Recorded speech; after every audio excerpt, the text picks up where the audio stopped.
The manner in which God hardens humans' hearts remains a mystery. We don't know how it happens. It's not described of okay, here's where Pharaoh's heart hardened a little bit, and here's where God comes in and goes, hey, don't you remember that one frog that fell into your mouth? Ooh, that was slimy. Harden it a little bit more. He's like, yeah, I will harden it a little bit more. That's more than slime. Right. God never actively moves the will of the sinner. He never infuses evil thoughts into the mind of anyone. Thus, God's manner of hardening at times may be a withdrawal of his common grace, as Paul Copen suggests. He may remove his restraints to human evil. And that's something that I don't think we speak up against enough, is we just assume, oh, yeah, okay, we're fallen sinners, but we're not that bad sometimes. Yeah. No, we're not that bad sometimes because God declares that we're not that bad sometimes. Yeah. But as Paul indicates in Romans 1, 24 and 32, 3 times Paul uses the phrase, God gave them up. And Romans 1, we talked about this a number of times. Any good presuppositionalist knows Romans 1, verse 24, 26, 28. He indicates here, Paul does, that he allows a breach in the dam that holds back the wicked from carrying out their evil desires. He gives them over. He lets them be susceptible, even more so, to the evil, so much that they replace the glory of the image of God for image of man and worship the creature rather than the creator. Well, okay, that's not what they're supposed to do.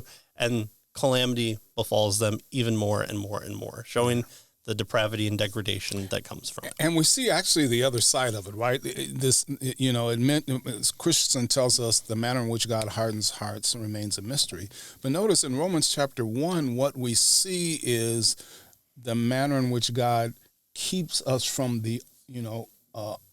from ugly evil is kind of mysterious, right? Because he's holding people back so that they're not as evil as they could be, right? In the hardening of the heart, he's allowing people to be evil, and in Romans chapter 1, he's keeping people from being evil, although he kind of withdraws little by little that influence, right? And so, yeah, it's a really interesting thing. But in all of this, we see that God is, ultimately in control of his creation. Right. And that's the point that Christensen wants us to see. God is in control of his creation, whether good, bad, ugly, whatever. God is in control, right? And so he tells us that at other times, Scripture indicates that Satan or other evil spirits become his instruments to incite evil, as in Job's case.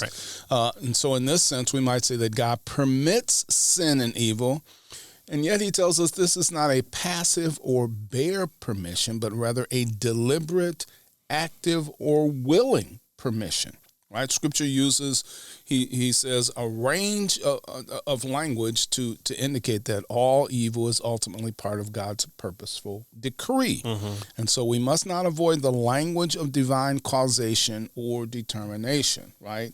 In an attempt to try to protect God. He can protect himself, right? And so we don't need to do that. We need to say what Scripture says about who God is and what he does, right?